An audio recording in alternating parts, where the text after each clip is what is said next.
Hello everyone, कैसे हैं आप सब लोग। आज की वीडियो हम पढ़ने वाले हैं वन ईयर थ्योरी के बारे में और आईयूपीएससी नेम किसके, coordination compound with the tricks. तो पहली बात करता हूं मैं वन ईयर थ्योरी। तो वन ईयर थ्योरी पढ़ने से पहले कुछ अल्फ्रेड वनरजी के बारे में मैं आपको छोटी सी स्टोरी बताता हूं। आगे चल के एक दोस्त की स्टोरी बताऊंगा। तो पहले मैं बात करता हूँ अल्फ्रेड वनरजी की कहानी। तो अल्फ्रेड वनरजी कि डेट ऑफ बर्थ की बात करूँ तो 1866 से 1990 इन्होंने इतने कम टाइम पीरियड में बहुत स्ट्रगल किया। अपने घर से निकल के इन्होंने एट द एज ऑफ 24 इन्होंने पीएचडी ज्वाइन करी, जो अभी रिसेंटली मैं कर रहा हूँ। और जब इन्होंने 24 में पीएचडी ज्वाइन करी तो 24 से 29 5 इयर्स के टाइम पीरियड में इनकी पीएचडी चली। तो पीएचडी में जनरली क्या करते हैं हम लोग, जैसे मेरा काम इलेक्ट्रोकेमिस्ट्री पे है, मैं नैनो पार्टिकल्स पे काम कर रहा हूँ, वैसे ही इन्होंने क्या किया, अल्फ्रेड जी ने इन्होंने काम किया कोऑर्डिनेशन कंपाउंड पे। जो आज के टाइम पे आप जितने भी कोऑर्डिनेशन कंपाउंड देख रहे हैं, स्ट्रक्चर्स, वो जो आइडिया था, वो जो शुरुआत थी, वो अल्फ्रेड वनरजी की थी। उन्होंने अपनी रिसर्च में, अपनी थीसिस में, अपनी पीएचडी के वर्क में ये काम किया। और एट द एज ऑफ 29 जिस यूनिवर्सिटी वो क्या बन गए, एक फुल टाइम प्रोफेसर बन गए थे। और 1913 में इसी कोऑर्डिनेशन थ्योरी की जो इन्होंने ये सब चीज़ें बताया था अपने वर्क में, उसी वजह से इन्हें क्या मिला, नोबेल प्राइज़ मिला। तो अल्फ्रेड जी ने ही कुल मिला के कोऑर्डिनेशन कंपाउंड की नींव रखी, एक आइडिया दिया कि कोऑर्डिनेशन कंपाउंड होते कैसे, उनके कॉम्प्लेक्सेस बनते कैसे। तो ये तो हमने जाना अल्फ्रेड वनरजी के बारे में। आइए अब मैं कुछ एक दोस्त की कहानी बताऊंगा और ये कॉन्सेप्ट कंप्लीट।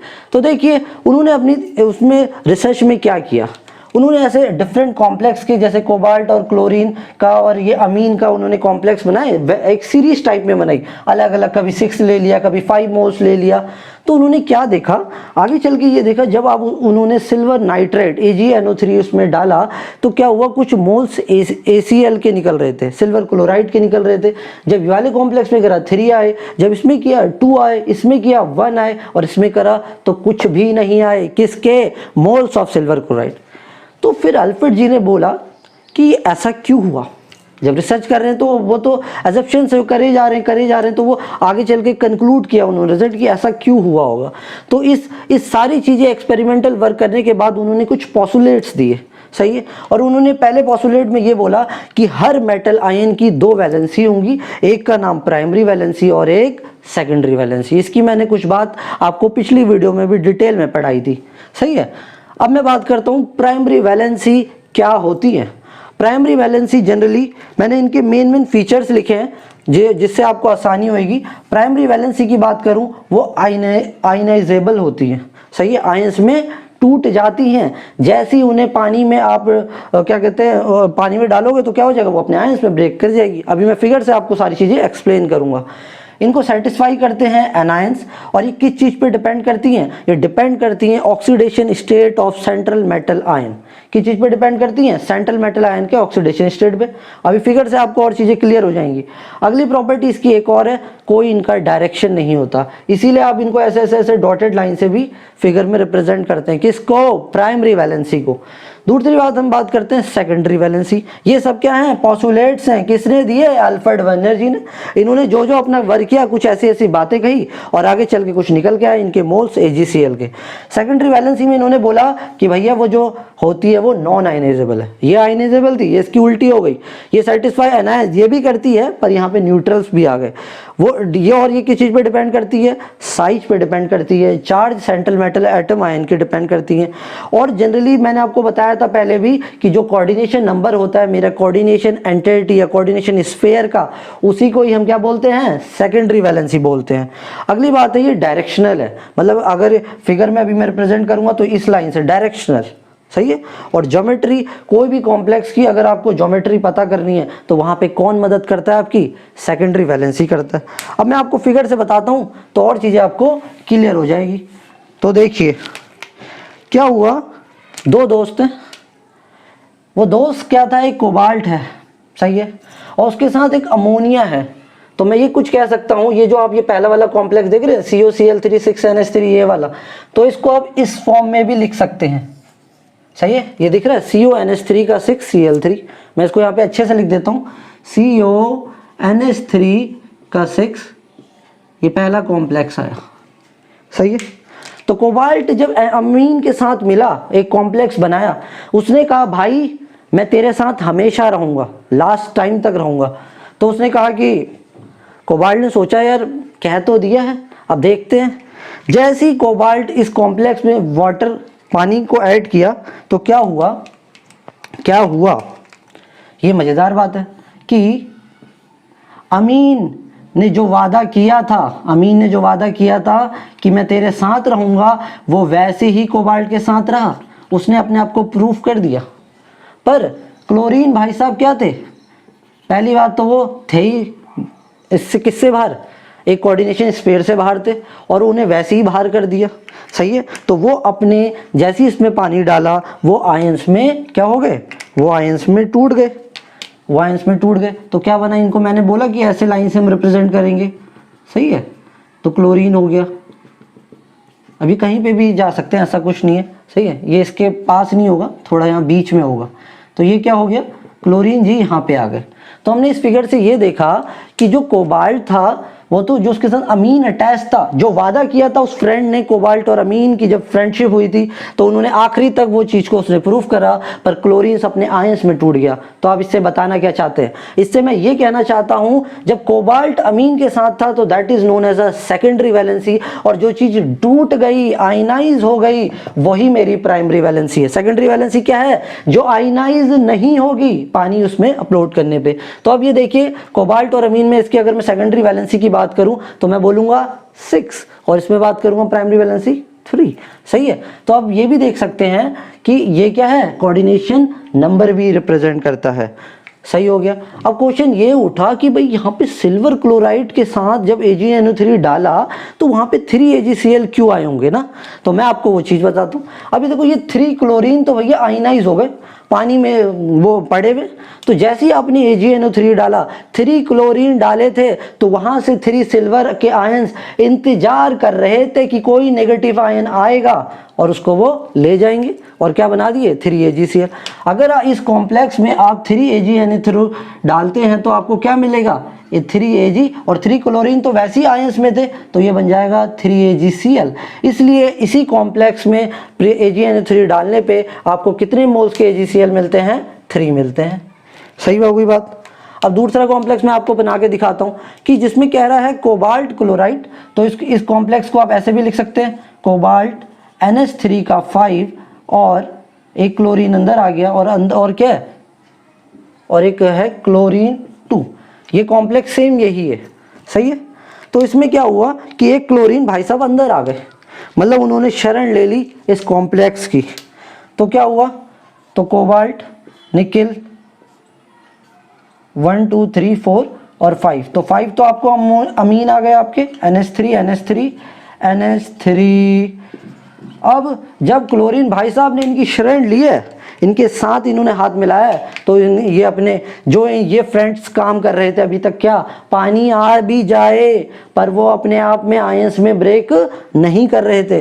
तो इन्होंने कहा कि भैया तेरी खास बात तो जो है वो तू रहने दे, पर तू हमारे साथ आ जा, तो हम तेरे को क्या कर देंगे, बचा लेंगे। तो जैसे ही ये इसको आप वाटर में डाला होगा तो ये क्लोरीन डिसोशिएट वाला नहीं हुआ, जो अमीन के साथ आप देख रहे हैं अटैच है, पर जो क्लोरीन अलग थे वो डिसोशिएट हो गए। तो आप यहाँ देख पा रहे कितने फ्री आयनाइज, मतलब प्राइमरी वैलेंसी कितनी हो गई, 2 हो गई, तो ये आयनाइज हो रहे हैं। और सेकेंडरी वैलेंसी कितनी हो जाएगी, सेकेंडरी वैलेंसी कितनी होगी, वो 6 ही रहेगी। क्यों, देखो ये 5 और एक ये, तो कितने हो गए, 6 हो गई।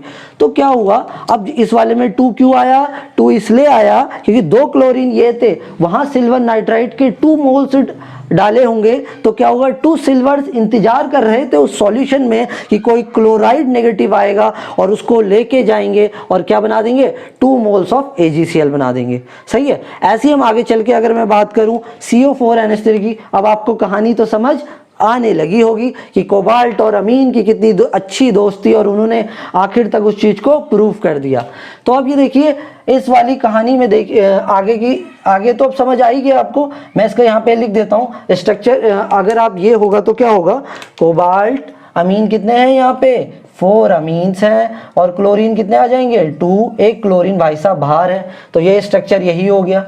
सही है। और इस वाले में क्या होगा, कोबाल्ट अमीन 3 हो गए, क्लोरीन भाई साहब ये सारे के सारे क्लोरीन यहाँ आ गए।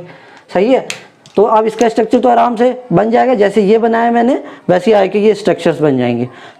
पढ़ते हैं अगला टॉपिक है नॉमेनक्लेचर। नॉमेनक्लेचर की शुरुआत हुई IUPAC से। तो IUPAC क्या है, international union of pure and applied chemistry. तो चाहे प्लांट्स की बात करिए, एनिमल्स की बात करिए, किसी भी चीज़ की बात करिए, एक पर्टिकुलर नेम से जिसको ऑल ओवर वर्ल्ड्स में जाना जाता है।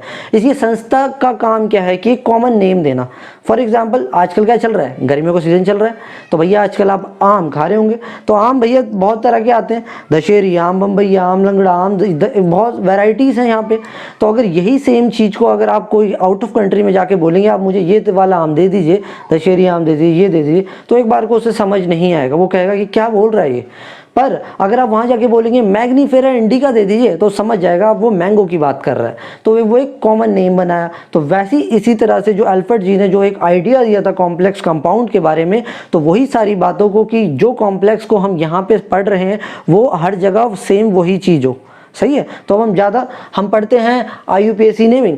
तो कुछ लिगेंड्स की बात करते हैं। तो देखो लिगेंड्स बहुत, मैंने आपको लिगेंड्स के बारे में डिटेल में पिछली वीडियो में पढ़ाया था। यहाँ पे मैंने जनरली बस 3 तरह के लिगेंड्स होते हैं, कैटायनिक, एनायनिक और न्यूट्रल। तो इनके नेम के हिसाब से कुछ चेंज है। जैसे यहाँ पे अमीन NH3 लिखा है तो मैं इसे बोलूँगा अमीन, H2O लिखा है तो एक्वा। एनाइन में क्या है, जैसे CN लिखा है साइनाइड तो ये हो जाएगा साइनो। वो लिखा है OH नेगेटिव, इसे बोलूँगा हाइड्रोक्सो। SO3 को सल्फीटो, NO3 को नाइट्रेटो, उसके बाद CO3 को कार्बनेटो, O2 को ऑक्सो, फ्लोरीन को फ्लोरो, क्लोरीन को क्लोरो, ब्रोमीन को ब्रोमो। समझ रहे हो ना। तो ये सारी चीज़ें आपको लिगेंड्स का एक बार अच्छे से याद करना पड़ेगा। उसके बाद तो IUPAC निकालनी बहुत ईजी है। अभी मैं आपको एक स्टेप में बताऊंगा। अगली क्या, कैटायनिक। अगर कोई पॉजिटिव लिगेंड्स होंगे तो वहाँ पे जनरली IM ऐड होता है। जैसे देखो नाइट्रोसियम, NO2 पॉजिटिव नाइट्रोनियम। तो ये कुछ लिगेंड्स की हमने बात कर ली। अब हम बात करते हैं कि कोई भी कॉम्प्लेक्स की IUPAC नेमिंग कैसे देते हैं। तो पहले तो सबसे पहले बात कि कोई भी कैटायनिक चीज़ मिले आपको अपने कॉम्प्लेक्स में, उसको बाहर कर लो। आजकल क्या चल रहा है, कोरोना चल रहा है। तो भैया अगर कोई भीड़ में या कहीं पे चेकिंग हो रही है, अगर वहाँ पे कोई कोरोना पॉजिटिव आ जाएगा तो क्या करेंगे, उसको पहले अलग कर लेते हैं, फिर बाद की टेस्टिंग करेंगे। सही है, तो उसी तरह से इसमें से कोई भी कॉम्प्लेक्स में आपको कोई भी पॉजिटिव अगर मिल जाए, पहले आप उसको अलग कर लीजिए और उसी के बाद अपनी नेमिंग कीजिए। ये कैसे करेंगे, एग्जाम्पल के साथ मैं आपको डिटेल में बताऊँगा। तो पहले मैंने वही लाइन लिखी है कि कैटायनिक कॉम्प्लेक्स को नेम करेंगे हम पहले कंपेरिजन टू एनायनिक। तो मान लो ये 2 आपके कॉम्प्लेक्स हैं, तो इसमें अब आप कैसे पहचाने कैटायन क्या है, एनायन क्या है। तो देखिए Na बचपन से पढ़ते आए हैं, सोडियम एक लूज करता है, Na पॉजिटिव मतलब ये कैटायनिक हो गया। अगर ये कैटायन है तो ये नेगेटिव एनायन ही होगा। सही है, तब ये कॉम्प्लेक्स बन पाया, तब ये सॉल्ट बन पाई। पर ये भी देख सकते हैं यहाँ पे साइनाइड नेगेटिव है तो ये एनायन ही होगा। अब इस वाले कॉम्प्लेक्स में जो आपने यहाँ देखा इसमें देखा भैया क्लोरीन भाई साहब तो नेगेटिव है, आपने नाम सुना, आप यहाँ पे भी कहीं पढ़े आप ये, तो ये चीज़ तो एनायन हो गई, तो ये चीज़ हो गई कैटायन। तो जो कैटायन है उसी की नेमिंग वहीं से शुरू होगी। मान लो अगर ये कॉम्प्लेक्स होता तो मैं यहाँ से शुरुआत करता, अगर ये कॉम्प्लेक्स होगा तो मैं इसकी यहाँ से शुरुआत करूँगा। तो अभी हमने ये पढ़ा कि IUPAC में जो क्या कहते हैं, पहले हमें कॉम्प्लेक्स में क्या करना है, कैटायन चीज़ को बाहर निकाल लेना है। तो जैसे इसमें बस दो ये याद रख लीजिए, उससे सारे क्वेश्चंस हो जाएंगे। अभी हम एक एक करके पढ़ेंगे।